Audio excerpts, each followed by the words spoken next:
everyone, it's AJ. Welcome back to my channel for a quick unboxing, a quick opening, a quick look at this, which came out a while ago, to be honest, but I've only just picked it up, I've only just sourced it.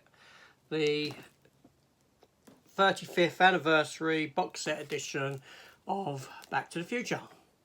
Yeah, so let's take a look.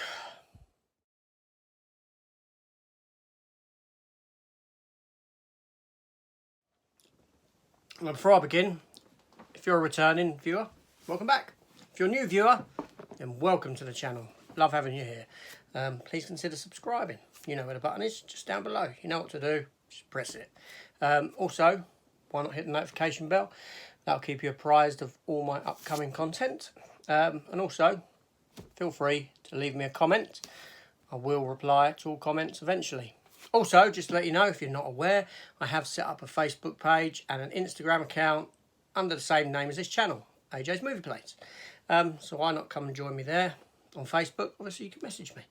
Yeah. Anyway, let's get into taking a look at this release.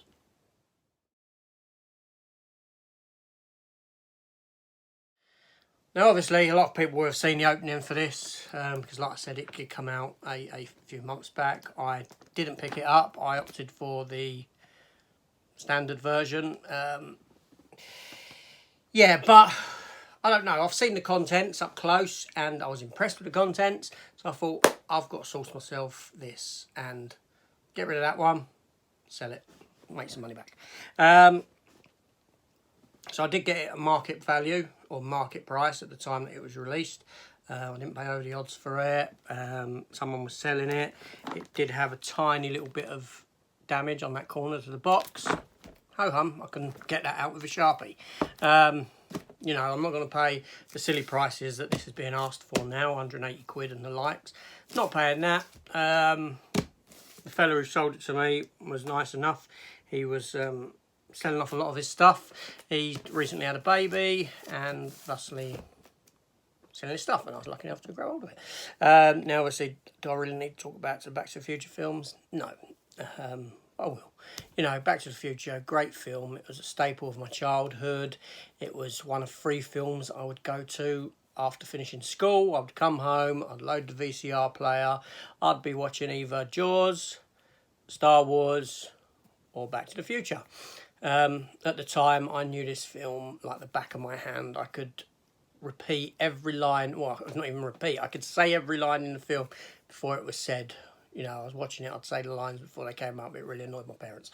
Yeah, but, you know, Back to the Future trilogy, fabulous trilogy of films, great family films, very inoffensive films. You know, they're just very sweet, nice, exciting, fun, family adventure films. First one is fantastic, the second one's good, and the third one is very good. Yeah, there's a little hint in there at what would be my ranking. Yes, part 2 is probably my least favourite. I find there's a point in it where if I watch the film, there's an exact scene where I kind of go, okay, now I'm pretty much bored until they're on the rooftop of Biff's hotel.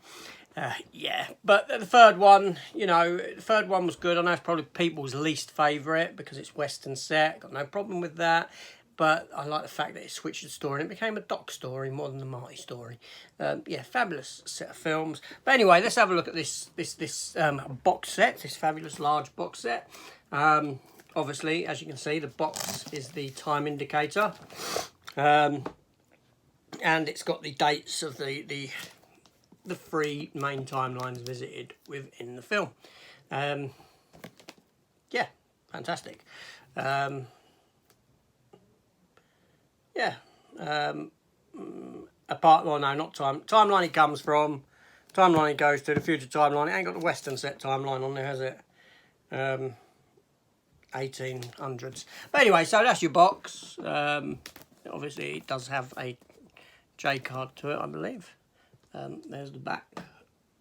And let's open it up and let's take a look. I will set this down on the table and do that, so bear with me, I'll adjust the camera. So here we go, close up. So now you can see the box. This is a rather large box, obviously.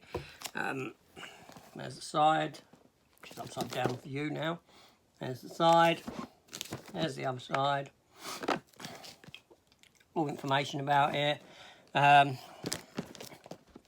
got all that stuff there. But let's take a look what's inside. That's what I'm most excited about. Get this plastic off. Excuse me. So yeah, remove this plastic.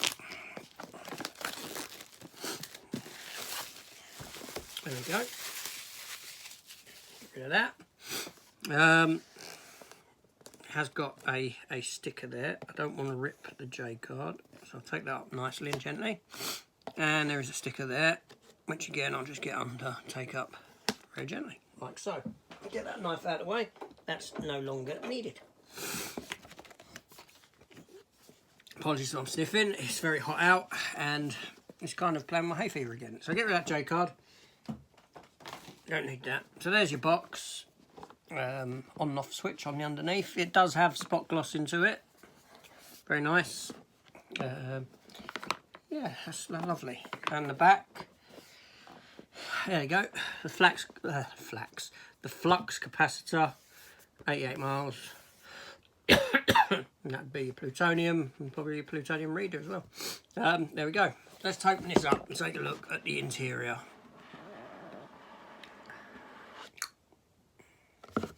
There we go. So inside, it looks like that. You have an oversized, what looks like a VHS tape. That's the, it's coming out. Go to that in a minute. So first off, let's take a look. I'll put that. I'll come back to that. Let's take a look at what you get. So inside, in there, like so, you get the first steelbook, just like that. Now, we'll be honest. Loose disc. Anyway, I'll have a look at the interior while I'm there, and then I'll talk about the steelbooks after, when I've got them all out. And that's your interior artwork for Back to the Future 1, Back to the Future. There's your Blu-ray, and there is your 4K disc. So that's the steelbook for that. Then the box does come up again, and you've got further 2 steelbooks in there.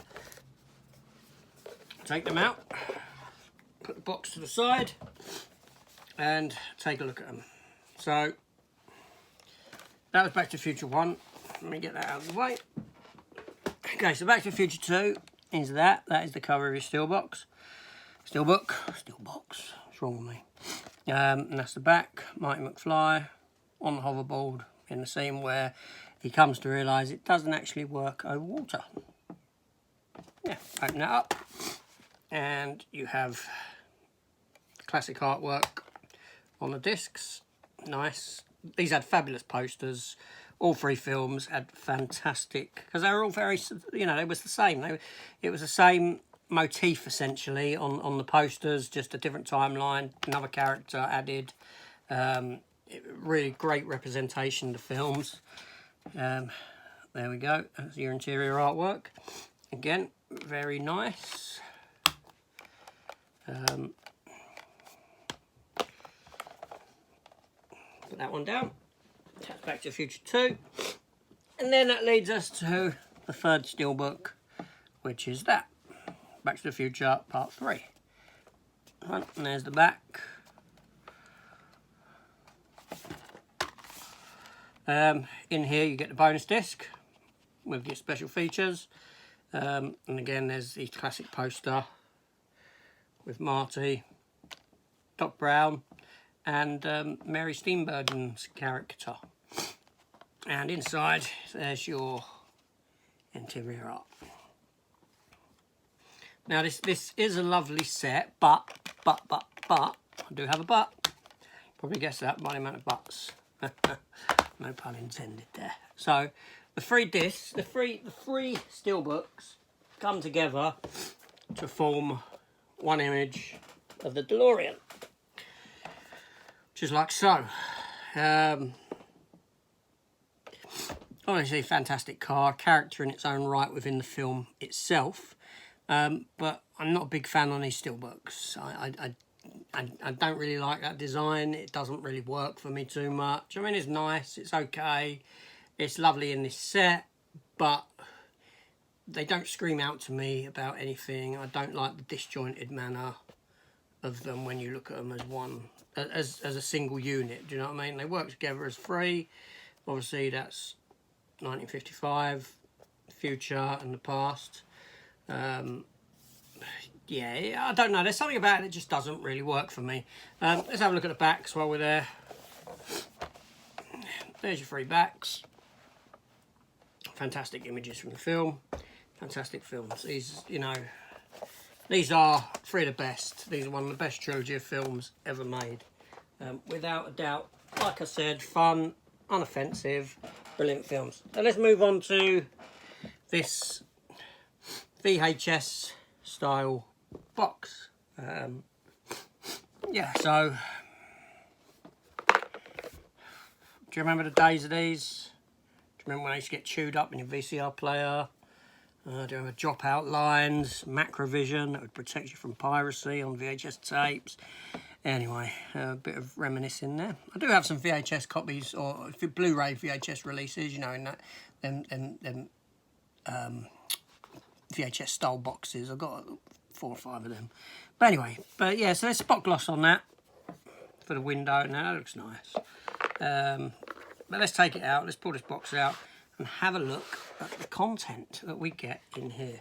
Now this is where this set is just magnificent. So first up, we get a tiny little fridge magnet. Okay, it's nice. Can't complain. It's not going to go on the fridge, but it will stay in a set. I can't complain about it. I'll leave that till last. I'll leave that till last. I'll leave that till last. No, I won't, because some of these I might have to pan the camera back to have a look at.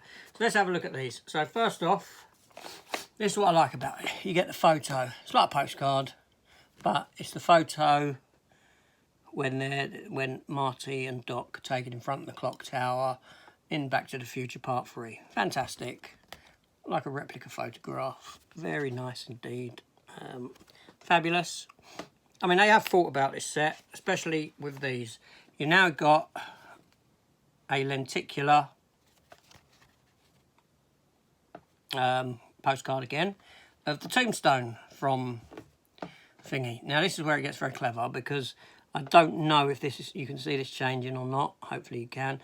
But it goes from saying Clint Eastwood, which was Marty's name he gave himself in the past, to Emmett Brown, because in the film the photo does change, doesn't it? So very clever. A lot of thought went into these. Fantastic. And from Back to the Future Part 1, you actually get a lenticular of the photograph that Marty has where they start vanishing. Again, very clever, because it's very reminiscent of what happens in the film. So they're very nice. These, you know, these sort of things make this set very good. Yeah, very happy with that. Now, I'm going to adjust the screen back, otherwise I won't get this stuff into it. I'm sweating like a good one because it's like 29 degrees out. Where's this weather come from? Luckily, it's only for a couple of days because I can't stand the heat.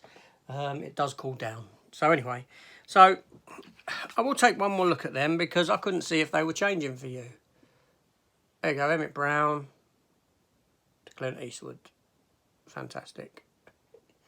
A nice little thingy, and again, oops, upside down, the photo where Marty and his brother and sister, Mark McClure, Superman, Jimmy Olsen, where they're vanishing from existence because the future's changing.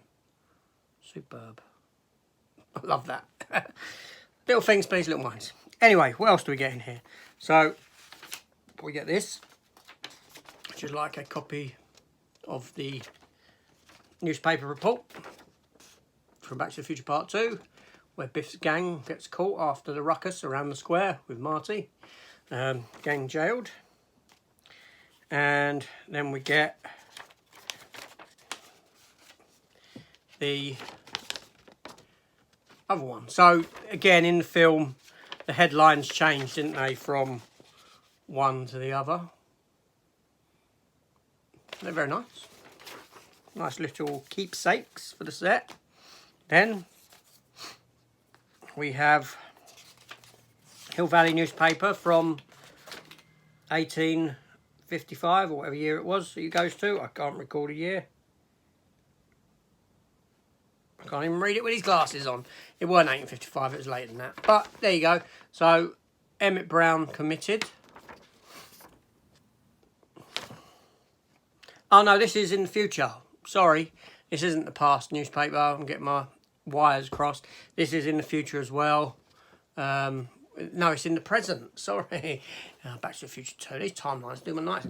This is in Back to the Future Part 2. When Marty travels back to the present and the present's totally altered and Biff is in charge, much like Donald Trump. Looking like Donald Trump, yeah. So Emmett Brown committed.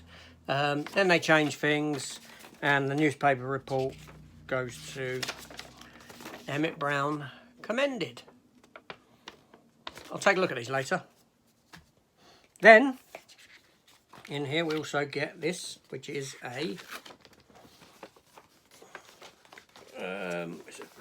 it's not fold out. Okay, it's like a chalkboard that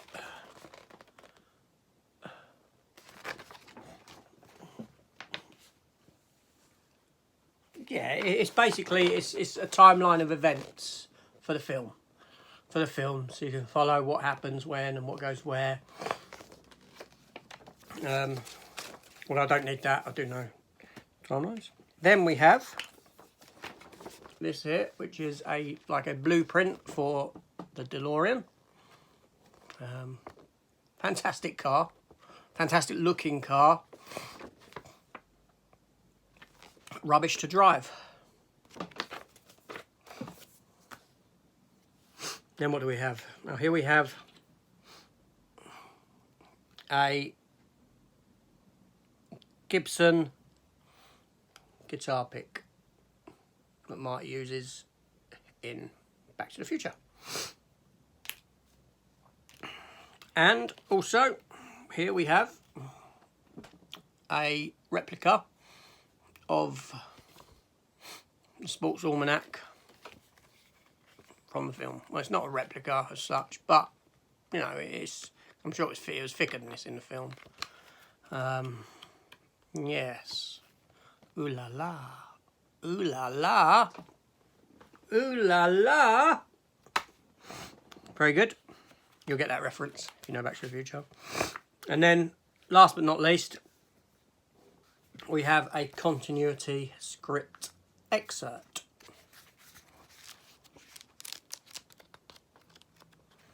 So, very good, very, very good. So, it's a lovely release. Let me pack it back up. So again, going back, Sports Almanac, blueprint, timelines, 2 newspaper reports from the alternate 1985, 2 newspaper reports from 2015, the past. Now it's the past. And we have our Marty and Doc photo, lenticular photo, and lenticular gravestone photo. Our fridge magnet, lovely, and our Gibson guitar pick. Fabulous if I ever take up the guitar. And that all goes in this box right here. Yeah, so, that was a lovely set. I'll come back to that. Let me just show you this, something I've got in my collection on the bookshelf. Released when the 3rd film came out. It's a Back to the Future, the official book of the complete movie trilogy. Do you remember back in the day when you could get books like this? Yeah, £4.95. £4.95. Seems rather cheap now. So basically, it's I don't know who it was done by Box Tree or someone. No, this was Hamlin books. But you had the Box Tree books that used to do this sort of thing. Yeah, it was all about...